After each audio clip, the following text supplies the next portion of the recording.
I knew France wasn't going to win the Euro. What were people thinking? They hate France in London. They were never going to see the hated French win at their home soil. It would have been the end of it because France already won the World Cup. That wouldn't do England any wonders at all. But you heard all of the pundits. Everybody was saying France was going to win the Euros. These people were absolutely out of their minds. It wasn't going to happen with Deschamps. He isn't getting the squad to play to their attacking capabilities. Today, this squad showed that they have been over their heads. They can go through the motions that they're the best team in the world, but it didn't work out today. And they were very shaky. And people were mentioning their qualifier performances against like Turkey and whatnot. And how they seem to lose concentration. Well, that's normal for a defending champion. But I expected this French team to lose the semifinals. The fact that they lost this early just shows what absolute hogwash from the majority of these experts out there. Do they not watch France at all? Do they not realize that being a young team like this, they'd be too inexperienced to handle the accomplishment of winning the World Cup and being able to still be motivated and hungry to win more? Apparently, that was not the case when France were up 3-1. It was all scripted French quitters. Oh, 2 goals allowed in 9 minutes. I mean, what was the defender doing? He was like, oh, he falls down his body. He doesn't even try to stay square, keep him away from the net, or try to lunge toward the ball, but keep your feet up, He just like dove straight to the turf. It wasn't a real honest tackle towards the ball. That defender in the box, it was number 3. I gotta see who it may have been.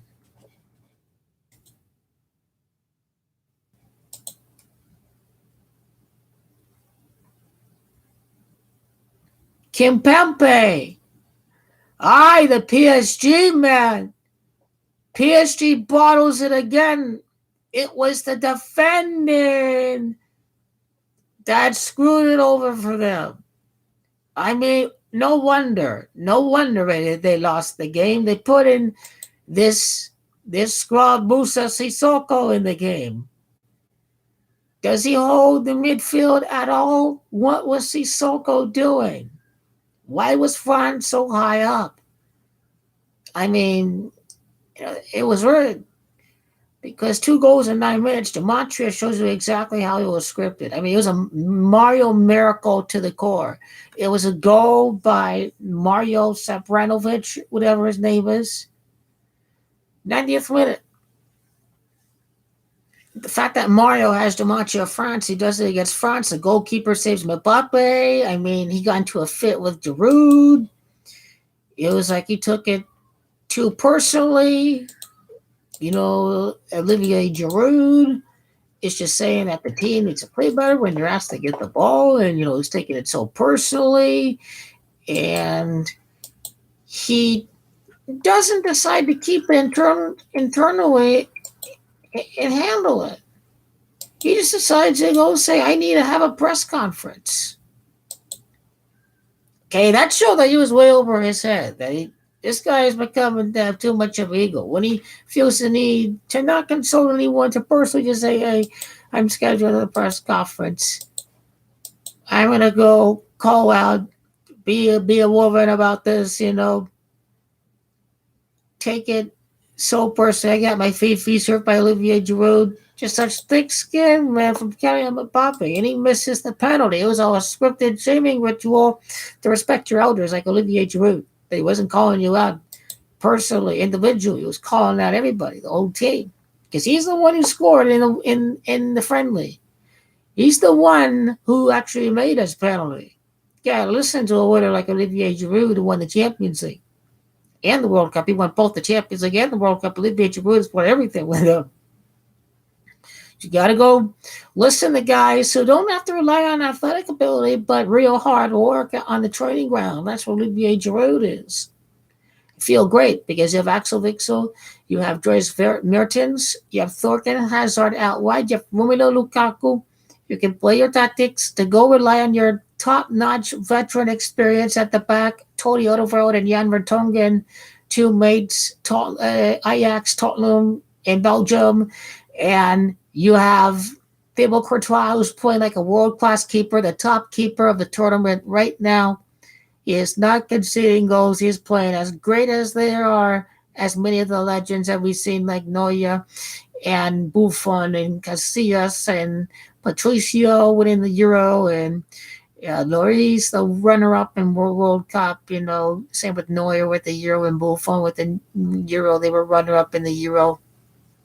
And these world class keepers show that Thibaut Courtois must keep up the good company with them.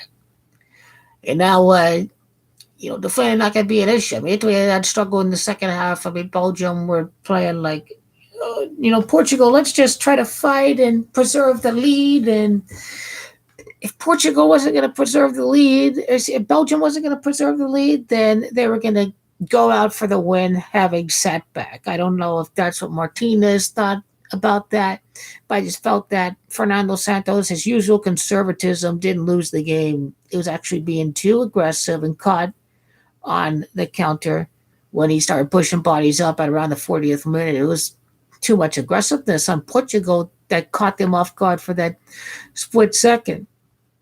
But Belgium can definitely play for 1-0. I believe they can win 2-1. The biggest weakness that Italy have is who's going to be that defensive back. We haven't seen the young center back step up. I don't know, like Alessio Romagnoli or Caldera. The Juventus gave him to Milan. He was supposed to be the nice upcoming defender. But I've not seen that defender yet for Italy, and with no Giorgio Chiellini healthy enough to go, and Bonucci's decline, this can be a real weakness against Romelu Lukaku. So, you got names on Italy, obviously, like Verratti and Locatelli and Chiesa and Insigne and whatnot. And you got Spinazzola out on the wing, a fullback. A Serbi can get caught on the counter if he plays up. He sort of plays aggressive like he does at Lazio. The lack of experience may hurt Italy against a team the most capped like Belgium, guys all the way back to the 2014 World Cup. It's actually 50-50 according to manager Roberto Martinez. No structural damage at all. It is going to be a coin toss. There is a good chance that Eden Hazard and Kevin De Bruyne can be back in action in time against Italy. It is definitely possible, but I would doubt that they would be able to play.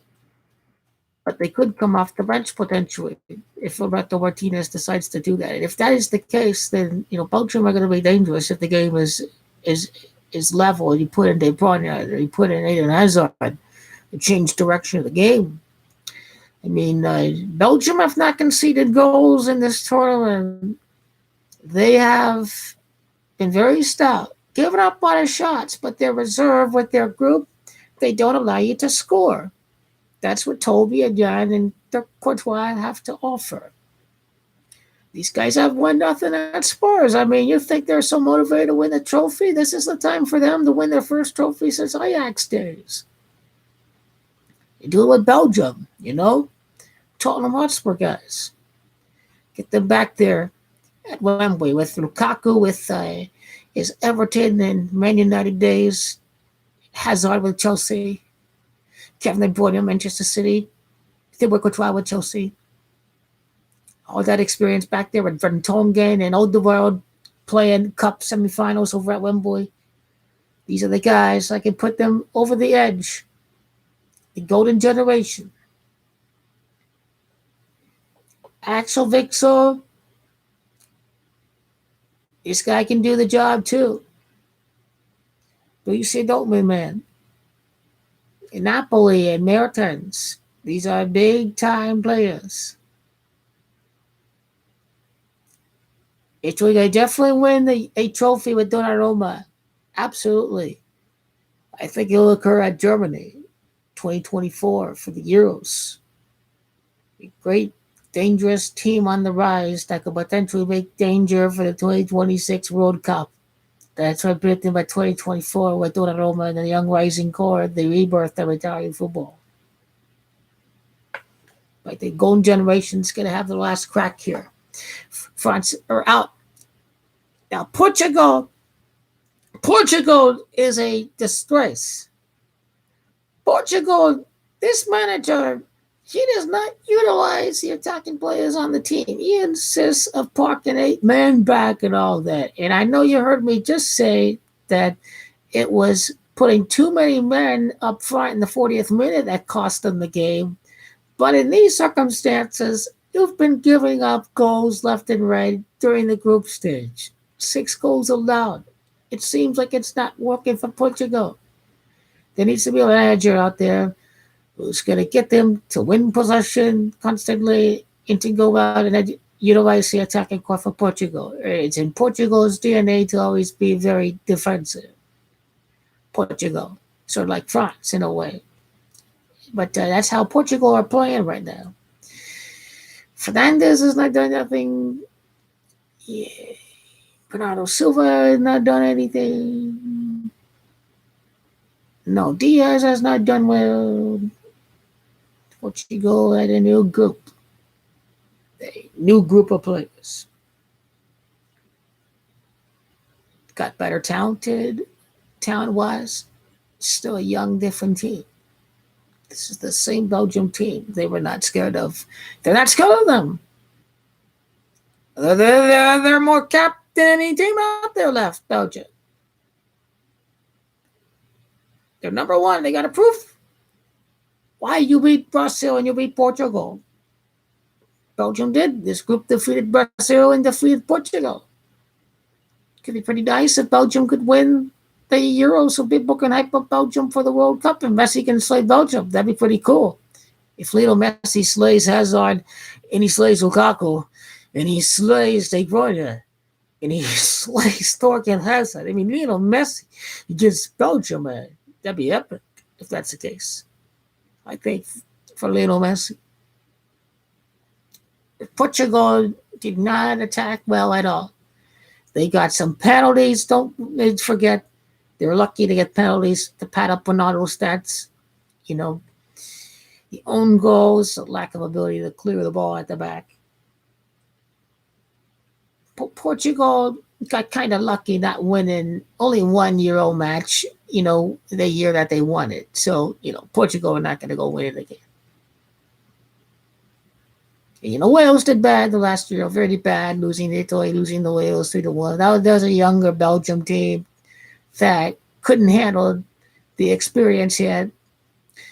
But they changed everything once these players became more seasoned before the 2018 World Cup. Now it's the time for them to ignore any nagging injuries and go out and play. Because they're at the stage of their career where they know their body feels and they know the quickest ways to recover because they're veterans and they're not learning that handle injury stuff like the young players are. And that's what Belgium have to do. That's why these guys are 50-50. They'll give everything to win the Euro, to win for Belgium, their country. And we'll see how they are in club if Hazard only cares about Belgium now, if he's not going to do nothing for Real Madrid. But he'd be motivated to prove Real Madrid that he is the man, to go out and play through injury. And Hazard needs to prove to Real Madrid that he can play through injury.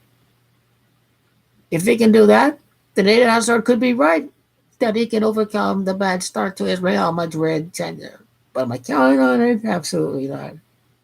I'm trying on Eden Hazard to give something left for the Euro, but it's going to continue on with his days with Real Madrid. This is,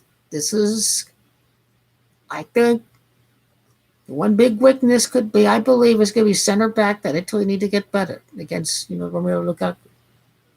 But as far as we can tell, I told you all that France was not going to win.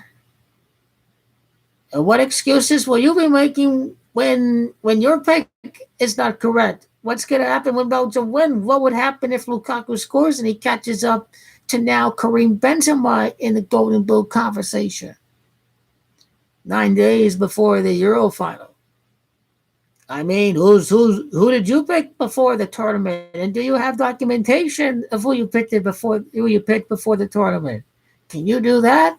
I don't think so. Germany's not. What if Germany lose to England?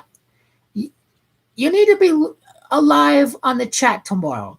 You should not be commenting right before the game against England. I guarantee you, England are going to defeat Germany because it's rigged. Because I constantly bash on England. England suck. The Suns are going to win. There's no doubt about it. Next question. Kobe Bryant, number 2, wins.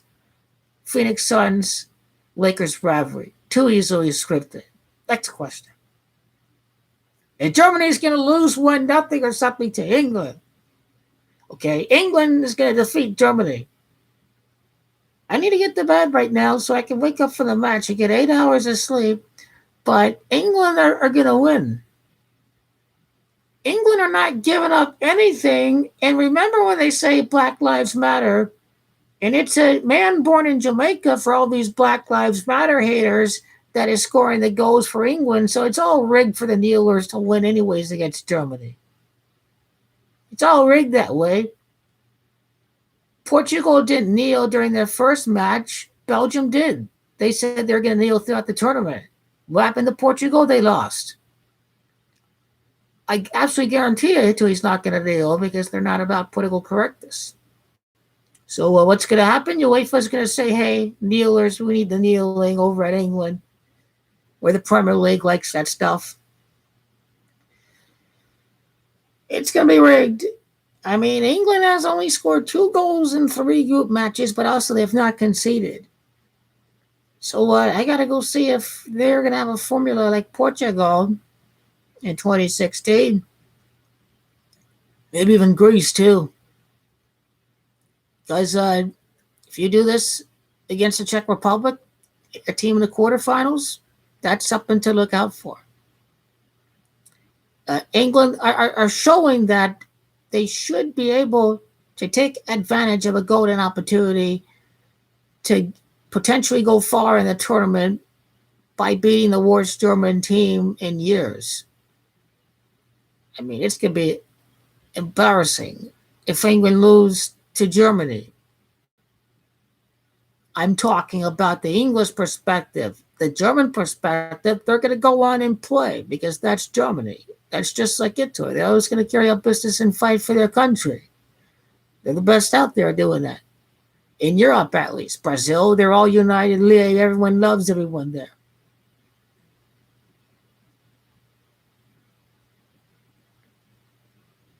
But Joachim Low, it's lost. There needs to be a new voice, it seems like, for Germany. The results just haven't been there. They've got lampposts in the net. Harry Kane, I don't know if he's going to score against Germany, put himself on the scoring list in the England-Germany history dating back to the 1966 World Cup. I think England won the group stage match in the year that Germany won or made it to a World Cup final. But Portugal are not going to win nothing because of the fact that I believe Ronaldo needed some rest for club. He pissed off the Coca-Cola sponsors. If I have that recording back from mid-June, I'm going to upload it. For some reason, I forgot to. Anyways, England, if they make it to the semifinals, it's all rigged because England avoid Portugal. They avoid the Netherlands before it's all even played. What a joke. They avoid Italy. They avoid Belgium. They avoid France. They avoid all these teams. What if they avoid the team that beats Portugal? Heck, England avoids Spain. Yeah. They suck. That's why the draw was set up for England to avoid literally all the best teams out there.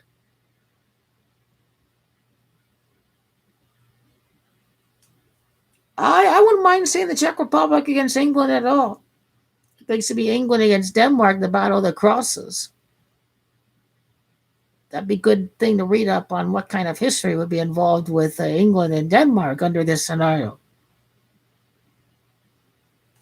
Interesting. It's something to think about in terms of what riddles could exist for that. Like Lukaku and the Scudetto over, Ronaldo and Juventus. That's how Belgium defeated Portugal, win it for Ericsson. That's how the rigged match happened between Denmark and Wales. They knew this was going to happen with Denmark. They purposely had Wales traveling. Perfect ingredients for let's rally behind Christian Eriksen. But yeah, England going to win the rigged match, and these old hypocritical old timers saying, "Why are you doing? Why are you England?" They're booing the team, but they're going to cheer on this team that advances. But what are you crying about the kneeling when you're giving them your money and your time? So why are you watching and why are you buying the tickets if you're continuing to boo and hiss and cry? So going back to the new manager, Zidane's going to be the next manager for France. Zidane's going to be the next manager. He's going to, don't see him going to Juventus anytime soon. He gets to get an opportunity with France. And Zidane, how far will it go? Will we win anything with France? I doubt, because Italy going to go win something here in the next 5 years. If Italy loses this year, then Italy win in 24. That's what's going to happen with Italy.